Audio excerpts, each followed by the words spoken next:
That brisket bolognese right here. You see how tender that brisket is? It just pushes apart with a spoon. That's what you're looking for.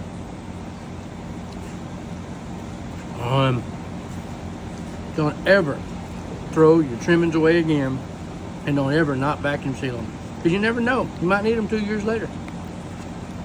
The moral to this story is save all your trimmings.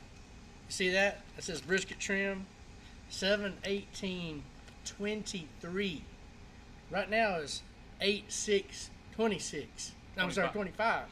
So, you know, we're on past 2 years right here. And this was the brisket trimmings from a competition brisket trim a couple years ago. But the Vac Master has allowed us to save it perfectly.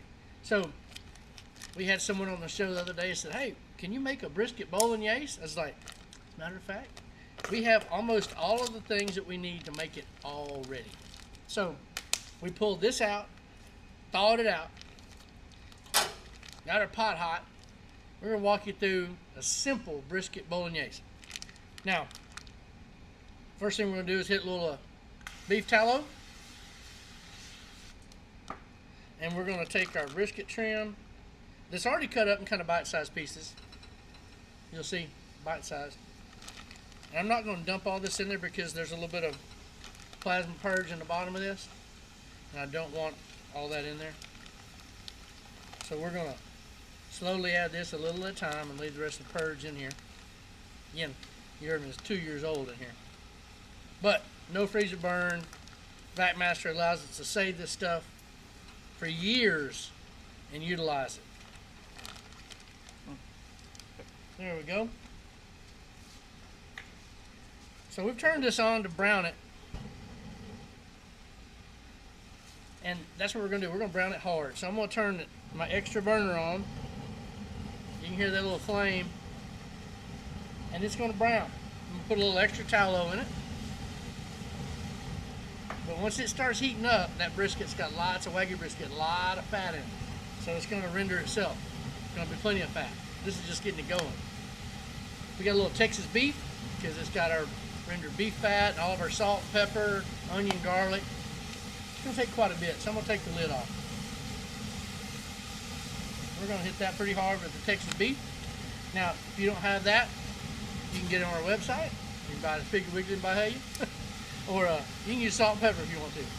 There's plenty of flavor in this brisket. Now, how hot does this pot need to be? 11,500. Hot, hot. You're not cooking the brisket through, you're just going to brown it. Now, here's the process. Brown our brisket, then we're going to deglaze with all of our aromatics, some red wine.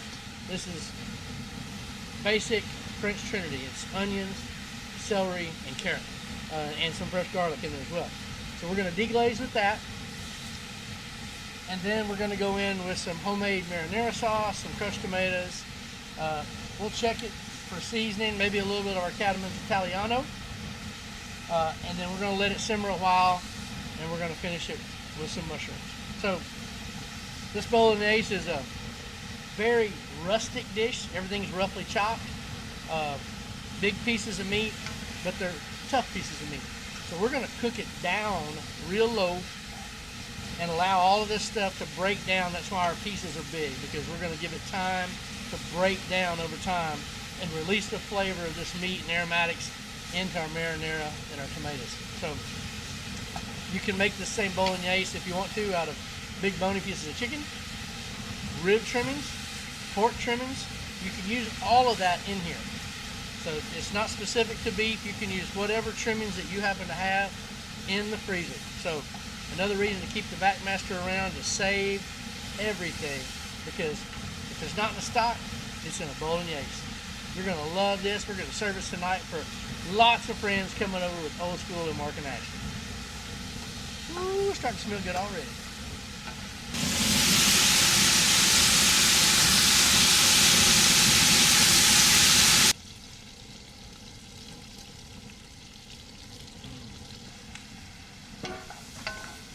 So, now that our meat is brown, I'm going to give you an idea of what brown is, y'all. You see that? It's not burnt. It's caramelized all the way around. We dumped our aromatics in. We're gonna let those heat through just a second. And then we're gonna deglaze. Now, if you've got a black pot, there's gonna be a lot more stick to the pot than doing this one. This one's kind of non-stick. This is a Gunter Wilhelm pot, and it's just got a great non-stick coating on it. But if I had a whole fifth of wine, a 750, I wouldn't be scared to use it. I like these little small traveler bottles. That way I don't drink a lot of wine, so I don't like to have it left over. I like to use what I put in there. And in the words of Justin Wilson, he says, I often cooks with wine. Sometimes I put it in the food. So we're gonna deglaze with some red wine. It doesn't have to be expensive. You see that with some Southern Home, but it's perfect for this. We've got some acidic tomatoes and kind of a sweet red wine going. Even though it's Cabernet, it's still kind of sweet. And as soon as this starts to bubble good, we're gonna go in. We made some homemade Cherokee purple tomato sauce, marinara. We've got that, and we're gonna cut it with some regular old Piggly Wiggly crushed tomatoes, a little bit of tomato paste as to taste. Check it for seasoning, cover it, braise, and get it tender. Something else. Now you can use crushed tomatoes, stewed tomatoes, whole tomatoes. You can crush them with your hands, do whatever you want. We had this extra can of crushed tomatoes going in. Now I'll probably wash it out with a little water. Homemade marinara.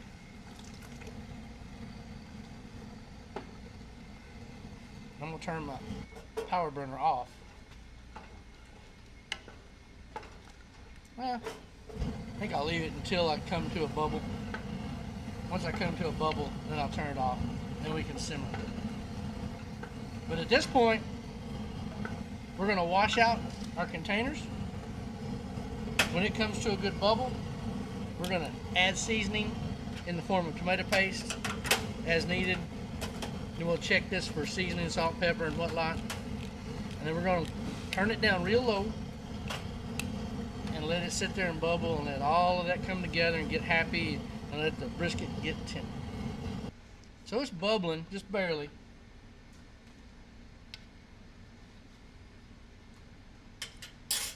Wow. Not going to need a lot of tomato paste, but remember I'm going to add some water to rinse these out, and that'll balance it out really good. So a good heaping spoonful for now. If we can't take it out, we can always put it in, and then just a tiny bit more. Now I'm going to rinse these out with water, and I'll bring, maybe a full quart into the pot, and then we're going to cover it, let it go. Got a little bubble in the middle. We're going to turn it down to a simmer. We're going to cover it up. After about an hour, it's all come together good. We'll go in with our mushrooms. If you add them now, they'll just cook to pieces and disintegrate. You really won't have anything but flavor left. This will give us a little texture and flavor. That brisket bolognese right here. You see how tender that brisket is? It just pushes apart with a spoon. That's what you're looking for.